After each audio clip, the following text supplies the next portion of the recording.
நேயர் அனைவருக்கும் வணக்கம். கடந்த 2-4 நாட்களாக மழை அப்படிங்கிறது தான், சென்னையில் மழை அப்படிங்கிறத தலைப்புச் செய்தியாக இடம்பெற்றிருக்கு. இந்த மழை பல்வேறு தரப்பில் பாதிக்கப்பட்டிருக்குங்கிறது உண்மைதான். இது எப்போதும் இல்லாத அளவிற்கு 43% மழை பதிவாயிருக்கு. இது 47 ஆண்டுகளுக்கு முன்பாக இப்படி வந்திருக்கிறதுன்னு சொல்கிறாங்க.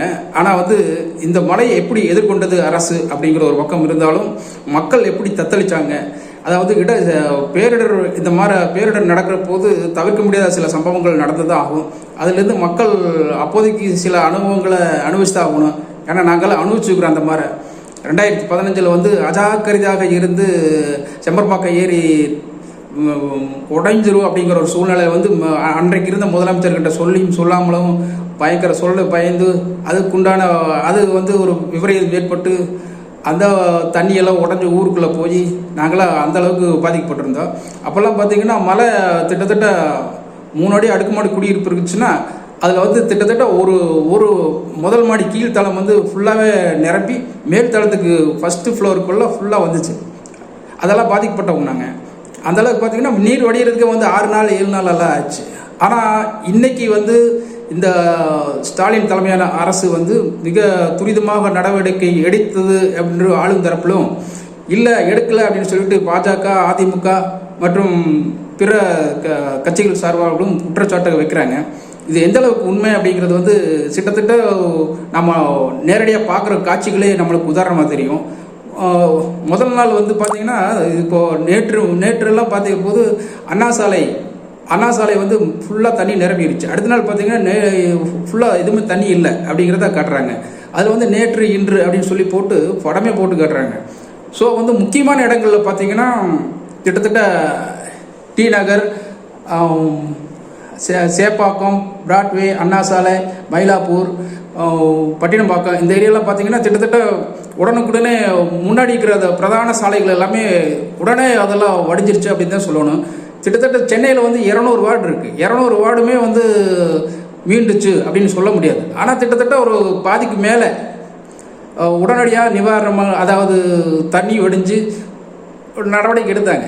அதை களத்தில் நின்றது கிட்டத்தட்ட உதயநிதி அமைச்சர் உதயநிதி களத்தில் போய் நின்று ஒரு பெண்ணை சந்திக்கிறார். அப்போ அந்த பெண் சொல்கிறாங்க, ரொம்ப ஆதங்கமாக பேசுகிறாங்க. அப்போது இவரும் அதை அவர் ஒரு பவியமாக பார்த்து அந்த பார்வையிலேயே ஒரு சில இதெல்லாம் இருக்குது. அது பார்க்குறவங்களுக்கு தான் புரியும். அது என்ன சொல்லுங்க, விடுங்கன்னு சொல்லி கேட்டு தன்னோட ஆதங்கத்தை கேட்குறாங்க. ஸ்கூல் டீச்சர் அவங்க சொல்கிறாங்க, இந்த மாதிரி நான் இவ்வளோ நாளாக தண்ணியில் தரிச்சிட்டு யாரும் வரல அப்படிங்கிற மாதிரி, உங்களுக்கு என்ன தேவையோ அதை செய்கிறேன் அப்படின்னு சொல்லிட்டு உடனே அவங்க சொல்கிறாங்க. அது இது எம்ஜிஆர் காலத்திலிருந்து கலைஞர், ஜெயலலிதா இவங்க காலத்துலேருந்து எல்லாம் பார்த்துட்டு தான் வர்றோம். இது ஒரு உணர்வுபூர்வமான டைம். எப்பவுமே யாரையுமே எதுவுமே குறை சொல்ல முடியாது. இவங்க மேலே குறை இருக்குது, அவங்க மேலே குறை இருக்குது. ஆனால் அதை நிவர்த்தி செய்கிறது எத்தனை நாள் எடுத்துக்கிறாங்க அப்படிங்கிறத பார்க்கும். அதே சமயத்தில் எதிர்கட்சிகள் 4000 கோடி என்னாச்சு, 4000 கோடி என்னாச்சு அப்படின்னு சொல்லிட்டு ஒரு மிமிஸ் போடுறது, ஒரு சமூக வலைதளங்கள் பெருசாக போட்டிருக்காங்க. அந்த 4000 கோடி என்னாச்சுன்ட்டு 4000 கோடி 200 வார்டுக்கெல்லாம் செலவு செஞ்சு இப்படி இது செய்கிறாங்க. அதாவது மீட்பு பணிகளெல்லாம் மீட்டெடுத்துக்கிறோம். சாக்கடை கால்வாய் திட்டம், அதாவது மழைநீர் தேங்காமல் நிற்க போகிறதுக்காக அமைக்கப்பட்ட பணிகளெல்லாம் அவங்க எடுத்து சொல்கிறாங்க. ஸோ இந்த மாதிரி ஒரு காலகட்டத்தில் ஒரு நடிகர் வரார். அவர் பார்த்திங்கன்னா அவர் விஷால் தான். ஏற்கனவே பல கான்ட்ரவர்சிகள் போயிட்டுருக்கு. இதில் என்னென்னு கேட்டிங்கன்னா, விஷாலும் உதயநிதியும் சின்ன வயசுலேருந்து சைல்டுஹுட் ஃப்ரெண்ட்ஸ். இவர் அரசியலுக்கு வந்துட்டார். கடந்த 2 ஆண்டுகளாக முழு வீச்சில் இறங்கி வேலை செஞ்சிட்ருக்காரு. இப்போ கிட்டத்தட்ட ஒரு அமைச்சராகி உண்டான பணிகளை எல்லாம் செஞ்சிட்ருக்காரு. இவரும் ஆர்கே நகரில் இவருக்கு முன்னாடியே எலெக்ஷன் நின்றவர். யார்? விஷால். இவருக்கு முன்னாடியே எலெக்ஷன் நின்று ஆர்கே நகரில் பதிவு, அதாவது வேட்புமனு தாக்கல் செய்கிற போது பயங்கர கான்ட்ரவர்சி ஆச்சு. இது சில விஷயங்கள்லாம் வெளியே தெரியல. என்னென்னு கேட்டிங்கன்னா, இவர் அந்த விண்ணப்பம் வேட்புமனு தாக்கல் செய்கிற போது வேட்பாளருக்குரிய பாரங்கள்லாம் ஃபில்லப் பண்ணணும். அப்போ போய் பண்ணுற போது இவர் அதிகாரிகளெல்லாம் போய் திட்டிக்கிறாரு, என்ன கோஆப்ரேஷன் பண்ண மாட்டேங்கிறாங்க, அதான் இதான்னு சொல்லிட்டு தட்டிக்கிட்டாரு. அப்போ அங்கேருந்து ஒரு ஒரு 6 அடி ஹைட், நல்லா இவர் மாதிரியே ஒரு பாஜாங்கு உள்ள ஒரு திடமான ஒரு அதிகாரி வந்துருக்கார். விஷால்கிட்ட பேசிட்டுருக்காரு. இவர் நெஞ்ச நிமித்தி பேசி குரல் வசதி பேட்டுக்கிறாரு. இவருக்கு கான்ட்ரவர்ஸாக இவர் உற்று கவனித்த அந்த ஐஏஎஸ் அதிகாரி இது விஷாலை கூப்பிட்டுருக்காரு. இது பாருங்க, இது சினிமா கிடையாது, இந்த நெஞ்ச நிமித்தி பேசுறது, குரலை வச்சு பேசுறது இதெல்லாம் கொடுக்க கேடாது. நீங்கள் வந்தீங்களா, ஃபில்லப் பண்ணி கொடுங்க, நான் பார்க்குறோம், பரிந்துரை பண்ணுறோம், ஏற்றுக்கிறோம். அப்புறம் அதுக்கடுத்து என்னென்ன ஏற்றுக்கொள்ளாது இல்லாதுங்கிறது வந்து நாங்கள் முடிவு செய்வோம் அப்படின்னு சொல்கிறாரு. அதுக்கு இவர் மறுபடியும் விஷால் வந்து எதிர்த்து குரல் கொடுத்துக்கிறது, சினிமா இல்லை அப்படின்னு சொல்லி அந்த அதிகாரி சொல்லிக்கிறார். நான் நினச்சேன்னா இந்த அறையை விட்டு நீங்கள் போக முடியாது, அந்த அளவுக்கு பண்ணிடுவேன், பார்க்கலாமா அப்படின்னு சொல்லி கேட்டிருக்காரு. அப்புறம் இவரும் வீரவசனம் பேச அந்த அதிகாரி வந்து ஒரே குரல் தான், உங்களை வந்து இந்த ரூம் விட்டு போகாத அளவுக்கு பண்ணிடுவேன் நான், நீங்கள் இப்போ எவ்வளோ பெரிய அந்த நடிகர் இருந்தாலும் பிரச்சனை இல்லை அப்படின்னு சொல்லி போக அப்புறம் கான்ட்ரவர்சி ஆயிடுச்சு. இது வந்து அது எதுக்காக சொல்கிறோம்னா, ஒரு நடிகர் வந்து ஒரு அணுகுமுறை இருக்குது, பொது இடத்துல வந்து எப்படி அணுகணும்னு சொல்லிட்டு ஒரு அணுகுமுறை இருக்குது. அது இல்லாமல் ஏற்கனவே கான்ட்ரவர்சியாக இருந்தவர் இன்றைக்கி வந்து ஒரு கான்ட்ரவர்சி பண்ணுறாரு. என்னென்னு கேட்டிங்கன்னா, சென்னை மேயரை வந்து ஒரு பங்கம் விளைவிக்கிற மாதிரி பேசுகிறாரு, இப்படி ஒன்றுமே செய்யலை, எதுவும் செய்யலை அப்படின்ட்டு. அப்புறம் அவங்க ஒரு இப்போ தான் அரசியலுக்கு வந்துக்கிறாங்க, சில விஷயங்கள்லாம் புரியறதுக்கெல்லாம் லாட் ஆகும். முதல்றதுக்கு இப்போ பரவாயில்ல, இப்போ நல்லாவே பேசுகிறாங்க, பண்ணுறாங்க. பிரியா அவர்கள் சென்னை மேயர். இப்போ அந்த கான்ட்ரவர்சியில் வந்து இவர் பதில் கொடுக்க, அந்த அம்மா வந்து இவருக்கு பதில் கொடுத்துருக்கு. இந்த கைதட்டல் வாங்குற அரசியலெல்லாம் எங்கிட்ட வேண்டாம், நாங்கள் செய்ய வேண்டிய செஞ்சுட்ருக்குறோம், நீங்கள் முறைப்படி வந்து விண்ணப்பிச்சோ ஃபோன் பண்ணியோ புகாரோ அளித்தால் நாங்கள் வந்து உரிய நடவடிக்கை எடுப்போம் அப்படின்னு சொல்லிட்டு அவங்க பதில் தர்றாங்க. இதுதான் ஒரு பேச்சுத்தன்மைக்கு உள்ள ஒரு நடவடிக்கைக்கு உள்ள ஒரு விஷயம்.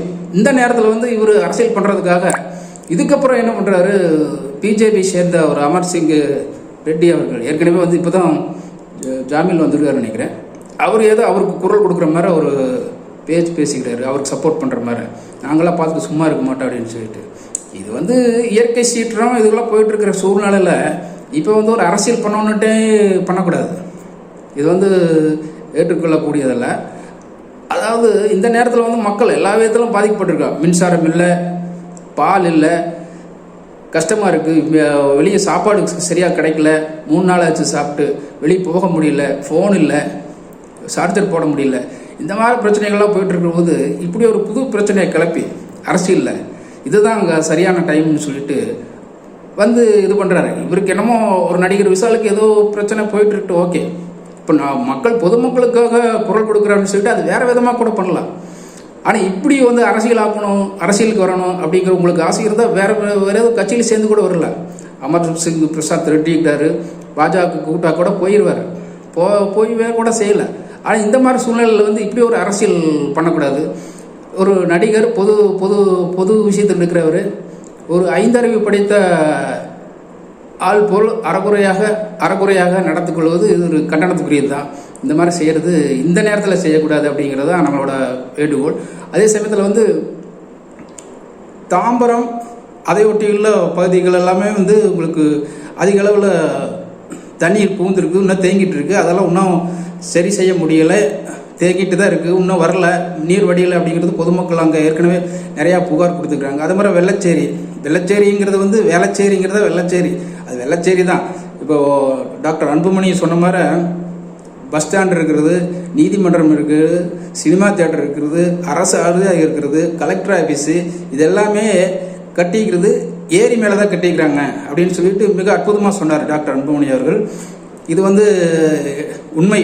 இப்போது வரைபடங்களை எடுத்து பார்த்தாவே, சர்வே டிபார்ட்மெண்ட்டில் இருக்கிற வரைபடத்தை எடுத்து பார்த்தாவே எல்லா விஷயமும் உண்மைன்னு தெரிஞ்சிரு.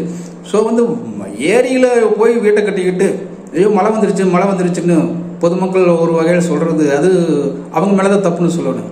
ஏன் ஏரி இடத்துல போய் இடம் வாங்குறீங்க, அவன் 1 சென்ட்டு 10 லட்சம் தர்றேன், 5 லட்சம் தர்றேன் அப்படின்னு சொல்லிட்டு ரொம்ப கம்மி பண்ணி தர்றேன் வாங்க அப்படின்னு சொல்லிட்டு வாங்குறவங்ககிட்ட போய் நீங்கள் ஏரி இடத்துல தெரிஞ்சே வாங்குறது வந்து மிகப்பெரிய தவறு தான்.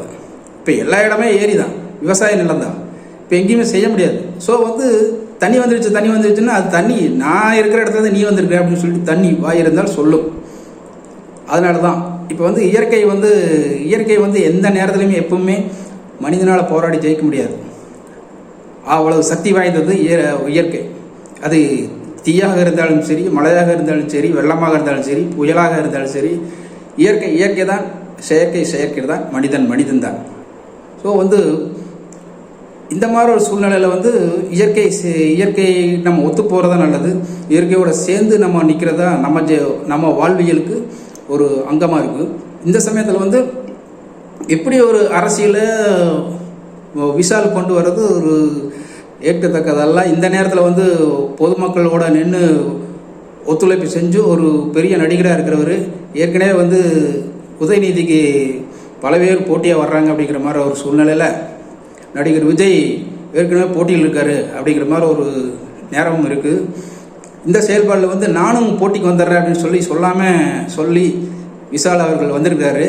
வாங்க, நேராக வாங்க, அரசியலுக்கு யார் வேணாலும் வரலாம், தகுதி இருக்கிறவங்க யார் வேணாலும் வந்துடலாம். ஆனால் அரசியல் என்பது பெரிய கடல், கட்டமைப்பு கட்டிட்டு தான் வர வேண்டும். அப்போ அந்த கட்டமைப்பு இருந்தால் தான் எல்லாம் ஜெயிக்க முடியும். சும்மா ஒரே நாளில் வந்து ஹீரோவாகி சிஎம் ஆயிடுவேன் அப்படிங்கிறது சாதாரண விஷயம் கிடையாது. எல்லா நடிகருக்கும் அப்படி ஒரு ஆசை இருக்குது. சிஎம்னா சும்மா சாதாரண நாட்காலின்னு நினச்சிட்டு ஒரு அரசியல் அரிசி கூட தெரியாமல் நடந்துக்கிட்டு இருக்காங்க. அரசியல் என்பது மிகப்பெரிய ஒரு கடல். அது வந்து சொல்லி பார்த்தா தான் தெரியும். நீங்கள் வந்து ஒரு போஸ்ட் அடிக்கிறா கூட தமிழ்நாடு முழுவதும் 30க்கும் மேற்பட்ட மாவட்டங்களில் எப்படி நீங்கள் போஸ்ட் அடித்து விட்டு ரீச் ஆகிறது பெரிய விஷயம். அந்த நேரத்தில் வந்து ஒரே நாளில் நான் முதலமைச்சர் வரேன்னு சொல்லிட்டு கேமராவுக்கு முன்னாடி நின்று கத்துனா மட்டும் எடுபடாது. இது சாதாரண விளையாட்டு இல்லை. விஷாலுக்கெல்லாம் இதில் தெரிஞ்சு விசிக்கணும். அதாவது பொது இடத்துல வந்து ஒரு நாகரிகத்தோடு நடந்துக்கணும் அப்படிங்கிறதா இன்றைய பதிவின் நோக்கம். நன்றி, வணக்கம்.